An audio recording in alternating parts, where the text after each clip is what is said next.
ஓம் சாந்தி. 4/9/2025 காலை முரளி பாப்தாதா மதுபன். இன்றைய சாக்கார முரளியுடைய முக்கியமான கருத்துக்களை நாம் பார்க்கலாம். பாபா சொல்கிறாங்க, இனிமையான குழந்தைகளே, சங்கமத்தில் உங்களுக்கு அன்பு கடலான தந்தை அன்பினுடைய ஆஸ்தியை அளிக்கின்றார். எனவே நீங்கள் அனைவருக்கும் அன்பை கொடுங்கள், கோபப்படாதீர்கள் என்றார் பாபா.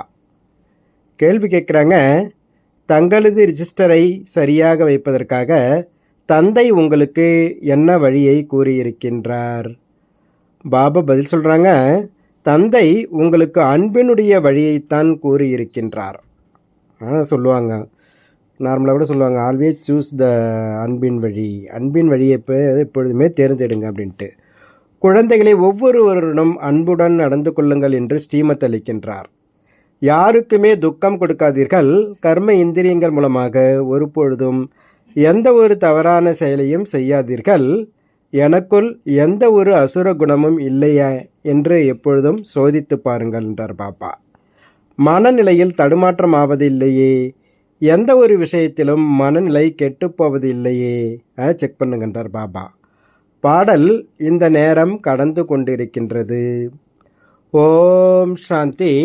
இனிமேலும் இனிமையான குழந்தைகள், ஆன்மீக குழந்தைகள், இந்த பாட்டை கேட்டீங்க. நாளுக்கு நாள் நமது வீடு அல்லது குறிக்கோள் அருகில் வந்து கொண்டே இருக்கின்றது. நம்ம படகு போயிட்டே இருக்கு. இப்பொழுது ஸ்ரீமத் என்னவெல்லாம் கூறுகிறதோ அதில் அலட்சியமாக இருக்காதீர்கள். அனைவருக்கும் செய்தியை சேர்ப்பீங்கள் என்று தந்தையின் உத்தரவு கிடைக்கின்றது. லட்சக்கணக்கானவருக்கு, கோடிக்கணக்கானோருக்கு இந்த செய்தியை அளிக்க வேண்டும் என்பதை குழந்தைகள் அறிந்துள்ளார்கள். பிறகு ஏதாவது ஒரு நேரத்தில் வந்தாலும் வந்து விடுவார்கள். மெசேஜ் கொடுத்துடணும், பிறகு அவங்களுக்கு பாக்கியம் எங்கே இருக்கோ அந்த நேரத்தில் வந்துடுவாங்க. நிறைய பேர் வரும்பொழுது நிறைய பேருக்கு செய்தி அளிப்பீர்கள். தந்தையின் செய்தி எல்லோருக்குமே கிடைக்க வேண்டியுள்ளது. செய்தி மிகவும் சுலபமானதாகும். தன்னை ஆத்மா என்று உணர்ந்து தந்தையை நினைவு செய்யுங்கள். மேலும் எந்த ஒரு கர்ம இந்திரியங்கள் மூலமாகவும் மனம், சொல் மற்றும் செயலால் எந்த ஒரு தீய செயலும் செய்யக்கூடாது என்பதை மட்டுமே கூறுங்கள் அப்படின்றார் பாபா. முதலில் மனதில் வருகிறது, அப்பொழுதுதான் பேச்சில் வருகின்றது. இப்பொழுது உங்களுக்கு சரி தவறு பற்றி புரிந்து கொள்ளக்கூடிய யுக்தி வேண்டும். இது புண்ணியமான காரியம், இதை செய்ய வேண்டும். மனதில் கோபப்பட வேண்டும் என்ற எண்ணம் எழுந்தால் இப்பொழுது புத்தி கிடைத்துள்ளது. கோபப்பட்டோம் என்றால் பாவம் ஏற்பட்டுவிடும்.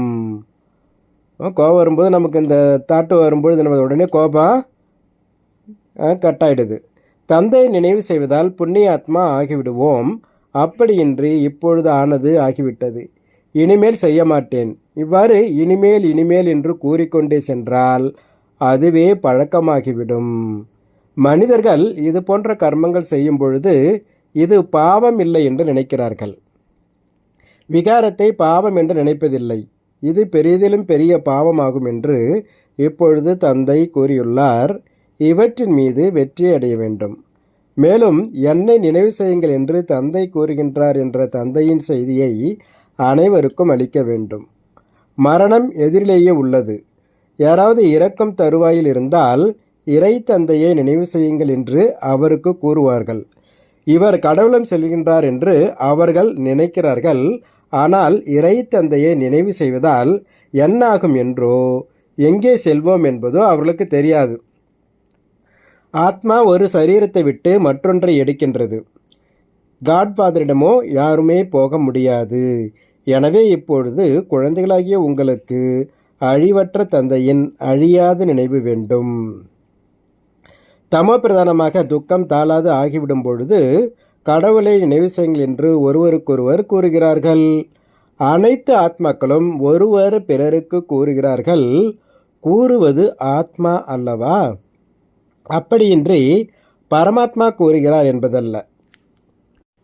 தந்தையை நினைவு செய்யுங்கள் என்று ஆத்மா ஆத்மாவிற்கு கூறுகின்றது. இது ஒரு சாதாரணமான வழக்கமாகும். இறக்கும் பொழுது இறைவனை நினைவு செய்கிறார்கள். இறைவன் பற்றிய பயம் இருக்கும். நல்லது அல்லது தீய செயல்களின் பலன்களை இறைவன்தான் கொடுக்கின்றார் என்று நினைக்கிறார்கள். தீய செயல்கள் செய்தோம் என்றால் இறைவன் தர்மராஜரின் மூலமாக மிகவும் தண்டனை கொடுப்பார் என்ற பயம் இருக்கும். உண்மையில் கர்மங்களின் வினைப்பயனை அனுபவிக்க வேண்டியே இருக்கும் அல்லவா? குழந்தைகளாகிய நீங்கள் இப்பொழுது கர்மம், அகர்மம் மற்றும் விகர்மத்தின் விளைவை புரிந்துள்ளீர்கள். இந்த கர்மம் அகர்மமாகும் என்று அறிகிறீர்கள். நினைவில் இருந்து செய்யும் செயல்கள் நல்ல செயல்கள் ஆகும். ராவண ராஜ்யத்தில் மனிதர்கள் தீய செயல்கள்தான் செய்கிறார்கள். ராம ராஜ்யத்தில் ஒரு பொழுதும் தீய செயல் ஏற்படுவதில்லை. இப்பொழுது ஸ்ரீமத் கிடைத்து கொண்டே இருக்கின்றது. எங்காவது அழைப்பு கிடைக்கின்றது, இது செய்ய வேண்டுமா இல்லை செய்ய வேண்டாமா? ஒவ்வொரு விஷயத்திலும் ஆலோசனை கேட்டுக்கொண்டே இருங்கள் என்றார் பாபா.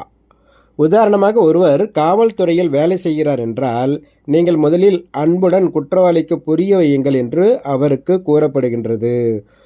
போலீஸில் எல்லாம் அந்த இம்சை எல்லாம் இருக்குது இல்லைங்களா, அப்படி தான் ட்ரீட் பண்ணுவாங்க. அவங்களுக்கு பாபா சொன்னால் நீங்கள் அன்போடு புரிய வைங்க அப்படின்றாரு.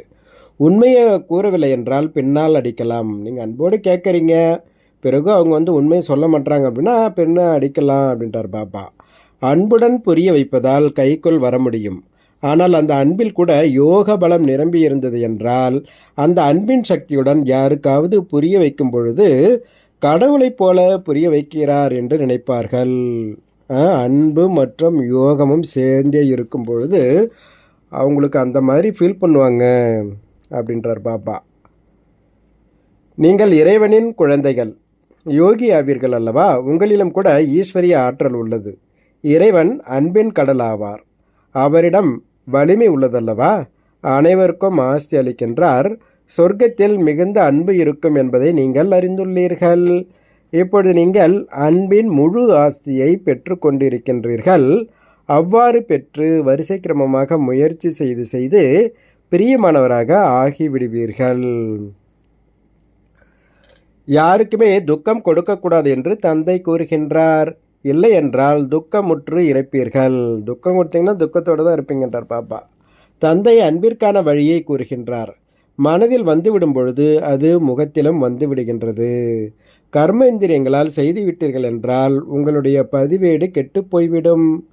தேவதைகளின் நடத்தை குணங்கள் பற்றி புகழ் பாடல் பாடுகிறார்கள் அல்லவா?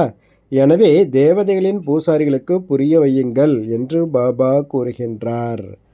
நீங்கள் சர்வ குணங்களால் நிறைந்தவர்கள், 16 கலை சம்பூர்ணமானவர்களாவீர்கள் என்று அவர்கள் மகிமை பாடுகிறார்கள் மற்றும் தங்களது நடத்தை பற்றியும் கூறுகிறார்கள். எனவே நீங்கள் இப்படி இருந்தீர்கள், இப்பொழுது இல்லை, மீண்டும் அவசியம் ஆவீர்கள் என்று அவர்களுக்கு புரிய வையுங்கள் என்றார் பாபா. நீங்களும் இதுபோல தேவதை ஆக வேண்டும் என்றால் உங்களுடைய நடத்தையை இதுபோல அமைத்து கொள்ளுங்கள். அப்பொழுது நீங்கள் இவ்வாறு ஆகிவிடுவீர்கள். நாம் சம்பூர்ண நிர்விகாரியாக இருக்கிறோமா? நமக்குள் எந்த ஒரு அசுர குணமும் இல்லையே. எந்த ஒரு விஷயத்திலும் கோபப்படுவது ஒன்றும் இல்லையே. அடிக்கடி மனநிலை மாறக்கூடியவராக இல்லை என்று தங்களையே சோதித்து கொள்ள வேண்டும். அநேக முறை நீங்கள் புருஷார்த்தம் செய்துள்ளீர்கள். நீங்கள் இதுபோல் ஆக வேண்டும் என்று தந்தை கூறுகின்றார். அவ்வாறு ஆக்கக்கூடியவர் கூட ஆஜராக இருக்கின்றார். கல்ப கல்பமாக உங்களை இதுபோல் உருவாக்குகிறேன் என்று கூறுகிறார். முந்தைய கல்பத்தில் யாரெல்லாம் ஞானம் எடுத்தார்களோ அவர்கள் அவசியம் எடுப்பார்கள். புருஷார்த்தம் கூட செய்விக்கப்படுகிறது. மேலும் கவலையற்றவராகவும் ஆகிறார்கள். நாடகத்தில் இவ்வாறு பொரிந்து உள்ளது. நாடகத்தில் இருந்தது என்றால் அவசியம் செய்வோம் என்று ஒரு சிலர் கூறுகிறார்கள். நல்ல சார்ட்டு இருந்தது என்றால் ட்ராமா செய்விக்கும் என்பார்கள். உங்கள் சார்ட்டு கரெக்டாக இருந்தது, அக்யூரேட்டாக இருந்ததுன்னா ட்ராமா செய்விக்கின்றார் பாபா. அவருடைய அதிர்ஷ்டத்தில் இல்லை என்று தெரிகின்றது. முதலில் கூட ஒருவர் இதுபோல் கோபித்து கொண்டிருந்தார். அதிர்ஷ்டத்தில் இருக்கவில்லை. கூறினார், நாடகத்தில் இருந்தது என்றால் நாடகம் என்னை புருஷார்த்தம் செய்விக்கும் அப்படின்னு சொல்லிட்டு இருந்தார். அவ்வளோதான், ஞானத்தையே விட்டுட்டாரு. இது போல கூட உங்களுக்குள் நிறைய பேர் கிடைக்கிறார்கள். உங்களுடைய லட்சியம் நோக்கம் இதுவாக உள்ளது. பேட்ச் உங்களிடம் உள்ளது. எப்படி உங்களுடைய கணக்கை பார்க்கிறீர்கள்? பின் பேட்சை கூட பாருங்கள். உங்களுடைய நடத்தை நடவடிக்கைகளையும் கூட பாருங்கள். ஒரு பொழுதும் குற்றப்பார்வை இருக்கக்கூடாது. வாயிலிருந்து தீய விஷயங்கள் வெளிப்படக்கூடாது. தீயதை பேசுபவர்களே இல்லை என்றால் காதுகள் எப்படி கேட்கும்? சத்தியுகத்தில் எல்லோரும் தெய்வீக குணங்கள் உடையவர்களாக இருப்பார்கள். தீயதின் எந்த விஷயமும் கிடையாது. இவர்கள் கூட பலனை தந்தை மூலமாகத்தான் அடைந்துள்ளார்கள். தந்தையை நினைவு செய்தீர்கள் என்றால் விகர்மங்கள் விநாசம் ஆகிவிடும் என்பதை அனைவருக்கும் கூறுங்கள். இதில் நஷ்டமாகும் விஷயம் எதுவும் இல்லை. ஆத்மா சமஸ்காரத்தை எடுத்து செல்கின்றது. சந்நியாசியாக இருந்தார் என்றால் பிறகு சந்நியாச தர்மத்தில் வந்து விடுவார். அவருடைய மரமோ வளர்ந்து கொண்டே இருக்கும் அல்லவா? இச்சமயம் நீங்கள் மாறிக்கொண்டு இருக்கிறீர்கள். மனிதனிலிருந்து தேவதையாகிறீர்கள். எல்லோரும் ஒட்டுமொத்தமாக வருவார்களா என்ன? வரிசை கிரமமாகத்தான் வருவார்கள். நாடகத்தில் நேரம் வராமல் நடிகர் மேடையில் வருவாரா என்ன? உள்ளே அமர்ந்து இருப்பார்கள். நேரம் வரும்பொழுது வெளியில் தனது பாகத்தை நடிப்பதற்காக மேடை மீது வருவார்கள். அது எல்லைக்குட்பட்ட நாடகமாகும். இது எல்லையில்லாதது. நடிகர்களாகிய நாம் நமது நேரத்தில் வந்து நம்முடைய பாகத்தை நடிக்க வேண்டும் என்பது புத்தியில் உள்ளது. இது எல்லையில்லாத பெரிய விருட்சமாகும். வரிசை கிரமமாக வந்து கொண்டே இருக்கின்றார்கள். முதலில் ஒரே ஒரு தர்மம்தான் இருந்தது. எல்லா தர்மத்தினரும் முதலிலே வர முடியாது. முதலிலோ தேவி தேவதா தர்மத்தினர் தான் பாகத்தை நடிக்க வருவார்கள். அது கூட வரிசை கிரமமாகத்தான் வருவார்கள். விருட்சம் பற்றிய ரகசியத்தை கூட புரிந்து கொள்ள வேண்டும். தந்தை தான் வந்து முழு கல்ப விருட்சத்தின் ஞானத்தை கூறுகின்றார். இது பிறகு நிராகார விருட்சத்துடன் ஒப்பிடப்படுகின்றது. மனித சிருஷ்டி என்ற விருட்சத்தின் விதை நான் ஆவேன் என்று ஒரு தந்தை தான் கூறுகின்றார். விதையில் விருட்சம் அடங்கியதாக இல்லை, ஆனால் விருட்சத்தை பற்றிய ஞானம் அடங்கியுள்ளது. ஒவ்வொருவருக்கும் அவரவர் பாகம் உள்ளது. உயிரோட்டமான விருட்சமாகும் அல்லவா? விருட்சத்தின் இலைகள் கூட வரிசை கிரமமாக வெளிப்படும். இந்த விருட்சம் பற்றி யாருமே புரியாமல் உள்ளார்கள். இதனுடைய விதை மேலே உள்ளது, எனவே இதற்கு தலைகீழான விருட்சம் என்று கூறப்படுகின்றது. படைப்பவரான தந்தை மேலே இருக்கின்றார். நாம் வீட்டிற்கு செல்ல வேண்டும் என்பதை நீங்கள் அறிந்துள்ளீர்கள். அது ஆத்மாக்கள் இருக்கும் இடமாகும். இப்பொழுது நாம் தூய்மையாகி செல்ல வேண்டும். உங்கள் மூலமாக யோக பலத்தினால் முழு உலகம் தூய்மையாகி விடுகிறது. உங்களுக்காக தூய்மையான சிருஷ்டி வேண்டுமல்லவா? நீங்கள் தூய்மையாக ஆகிவிடும் பொழுது உலகத்தையும் தூய்மையாக ஆக்க வேண்டி இருக்கின்றது. எல்லாமே தூய்மையாக ஆகிவிடுகிறது. ஆத்மாவில்தான் மனம் புத்தி உள்ளது என்பது உங்கள் புத்தியில் உள்ளது. சைத்தன்யமானது. ஆத்மாதான் ஞானத்தை தாரணை செய்ய முடியும். எனவே எப்படி நாம் புனர்ஜென்மம் எடுக்கின்றோம் என்ற முழுமையான ரகசியம் இனிமேலும் இனிமையான குழந்தைகளின் புத்தியில் இருக்க வேண்டும். உங்களுடைய 84 பிறவிகளின் சக்கரம் முடிவடையும் பொழுது எல்லோருடையதும் முடிவடைகிறது. எல்லோரும் பாவனமாக ஆகிவிடுகிறார்கள். இது அனாதியாக அமைக்கப்பட்ட நாடகமாகும். ஒரு நொடி கூட ஒரு மாதிரி நிலைப்பது கிடையாது. வினாடிக்கு வினாடி என்ன நடக்கின்றதோ அது மீண்டும் கல்பத்திற்கு பின்னால் நடக்கும். ஒவ்வொரு ஆத்மாவிலும் அழியாத பார்ட் நிரம்பி உள்ளது. அந்த நடிகர்கள் ஏதோ 2-3 மணி நேரத்தினுடைய பாகத்தை நடிக்கிறார்கள். ஆனால் இது ஆத்மாவிற்கு இயல்பான பாகமாக கிடைத்துள்ளது. எனவே குழந்தைகளுக்கு எவ்வளவு குஷி இருக்க வேண்டும். அதீந்திரிய சுகம் இப்பொழுது சங்கமத்தினுடையதுதான் என்று பாடப்பட்டுள்ளது. தந்தை வருகின்றார். 21 பிரிவுகளுக்கு நாம் சதா சுகம் உடையவர்களாக ஆகின்றோம். மகிழ்ச்சியான விஷயம் ஆகும் அல்லவா? யார் நல்ல முறையில் புரிந்திருக்கிறார்கள் மற்றும் புரிய வைக்கின்றார்களோ அவர்கள் சேவையில் ஈடுபட்டு கொண்டிருப்பார்கள். ஒரு சில குழந்தைகள் சுயம் அவர்களே கோபமுடையவர்களாக இருந்தார்கள் என்றால் மற்றவர்களுக்குள்ளும் பிரவேசம் ஆகிவிடுகின்றது. 2 கைகள் தட்டும் பொழுதே சப்தம் வரும். இப்போ நமக்கு கோபம் வருதுன்னு வச்சுங்களேன், எதிர்க்கிறவங்களும் கோபம் வந்ததுன்னு அங்கே என்ன ஆயிடுச்சு? அப்புறம் சண்டை சப்தம் தான். அங்கு இதுபோல் ஆவதில்லை. இங்கு குழந்தைகளாகிய உங்களுக்கு கிடைக்கும் அறிவுரையாவது, யாராவது கோபப்பட்டார்கள் என்றால் நீங்கள் அவர்கள் மீது மலர்களை தூவுங்கள், அன்புடன் புரிய வையுங்கள் அப்படின்றார் பாபா. இதுவும் ஒரு பூதமாகும். மிகவும் கஷ்டத்தை ஏற்படுத்தி விடுகிறது. ஒரு பொழுதும் கோபப்படக்கூடாது. கற்பிப்பவர்களிடமோ முற்றிலும் கோபம் இருக்கக்கூடாது. வரிசை கிரமமாக புருஷார்த்தம் செய்து கொண்டே இருக்கின்றார்கள். ஒரு சிலருடையது தீவிர புருஷார்த்தம் ஆகின்றது. ஒரு சிலருடையது மந்தமாக உள்ளது. மந்தமான புருஷார்த்தம் செய்பவர்கள் அவசியம் தங்களுக்கு அவப்பெயர் ஏற்படுத்திக் கொள்வார்கள். ஒருவரிடம் கோபம் உள்ளது என்றால் எங்கு போனாலும் அங்கிருந்து வெளியேற்றி விடுவார்கள்.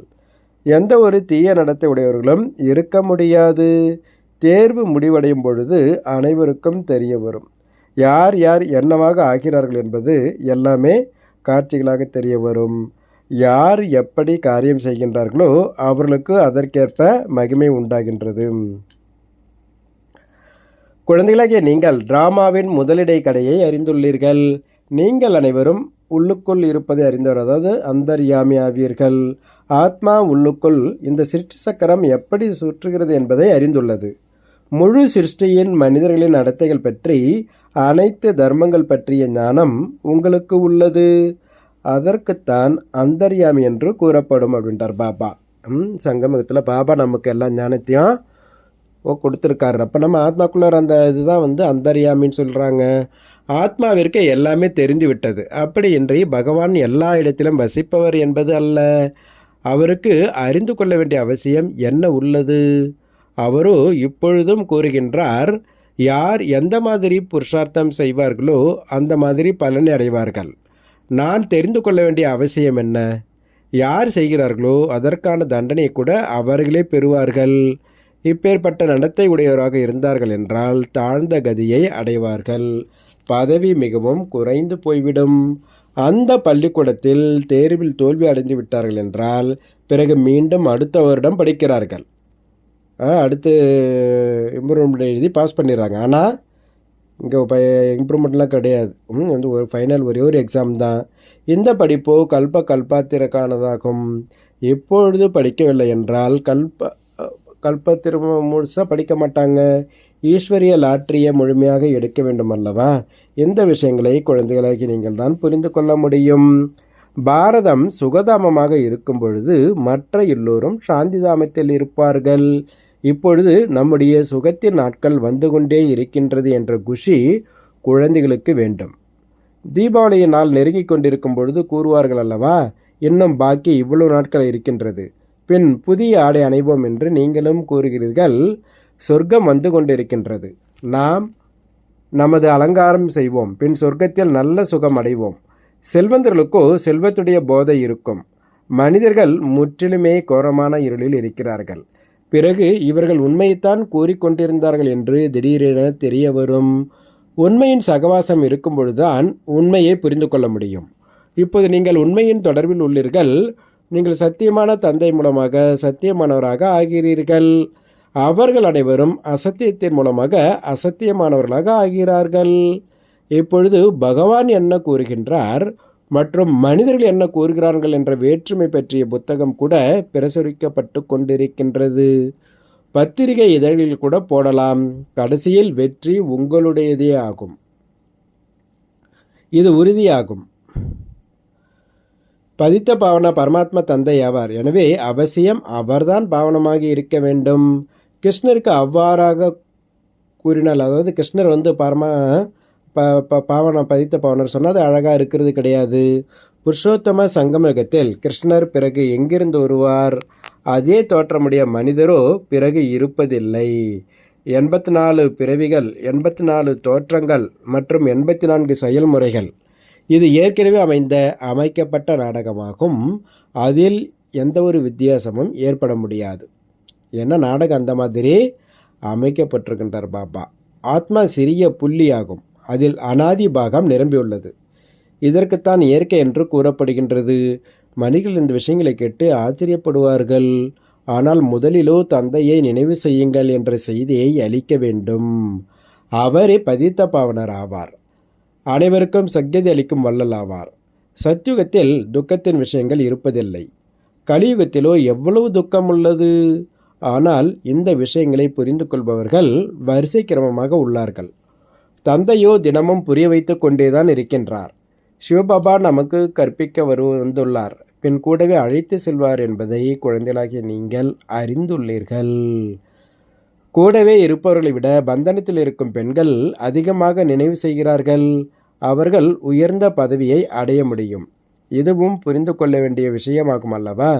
பாபாவின் நினைவிலே மிகவும் துடிக்கிறார்கள். குழந்தைகளே, நினைவு யாத்திரையில் இருங்கள். தெய்வீக குணங்களையும் தாரணை செய்யுங்கள். அப்பொழுது பந்தனங்கள் துண்டிக்கப்பட்டு கொண்டே போகும் என்று தந்தை கூறுகின்றார். பிறகு பாவக்குடம் அழிந்து போய்விடும். தாரணிக்கான முக்கிய சாரம் பாப்பா சொல்கிறாங்க. ஃபஸ்ட்டு பாயிண்ட்டு, நமது நடத்தை நடவடிக்கைகள் தேவதைகள் போல இருக்க வேண்டும். எந்த ஒரு தீய வார்த்தையையும் வாயால் பேசக்கூடாது. இந்த கண்கள் ஒரு பொழுதும் குற்றப்பார்வை உடையதாக இருக்கக்கூடாது. 2வது பாயிண்ட்டு, கோபத்தின் பூதம் மிகவும் நஷ்டம் ஏற்படுத்துகின்றது. 2 கைகள் தட்டும் பொழுதுதான் சப்தம் வரும். எனவே யாராவது கோபப்பட்டாங்கன்னா அந்த இடத்துலேருந்து உடனே ஒதுங்கிடுங்க. அவங்களுக்கு அன்போடு புரிய வைங்கன்றார் பாபா. பாபா இன்னைக்கு வரதானம் கொடுக்குறாங்க. தியாகம், தவம் மற்றும் சேவை மனப்பான்மை என்ற வழிமுறையின் மூலம் சதா சர்வ காலமும் வெற்றி சொரூபமாக ஆகுக. வெற்றிக்கான ஆதாரம் தியாகமும் தவமும் தான்றார் பாபா. தியாக மனப்பான்மை உள்ளவர்களே உண்மையான சேவதாரிகளாக ஆக முடியும். தியாகத்தால் தான் தனக்கும் மற்றவர்களுக்கும் பாக்கியம் உருவாகின்றது. திடமான சங்கல்பம் செய்வது, இதுவே தவம். தவம் அப்படின்னா திடமான சங்கல்பம். எனவே தியாகம், தவம் மற்றும் சேவை மனப்பான்மையினால் பலவிதமான எல்லைக்குட்பட்ட எண்ணங்கள் முடிந்து விடுகின்றது. குழு சக்திசாலியாகின்றது. ஒருவர் சொன்னார், மற்றவர் செய்தார் என்பது நடந்தேறுகின்றது. ஒரு பொழுதும் நீ, நான், எனது, உனது என்பது வருவதில்லை எனில் வெற்றி சொரூபமாகவும் தடையற்றவர்களாகவும் ஆகிவிடுவீர்கள் என்றார் பாபா. ஸ்லோகன் சொல்கிறாரு, சங்கல்பத்தின் மூலமாக கூட யாருக்கும் துக்கம் கொடுக்காமல் இருப்பது, இதுவே முழுமையான அகிம்சையாகும் அப்படின்றார் பாபா. நல்லது. ஓம் சாந்தி, ஓம் சாந்தி, ஓம் சாந்தி. நன்றி பாபா.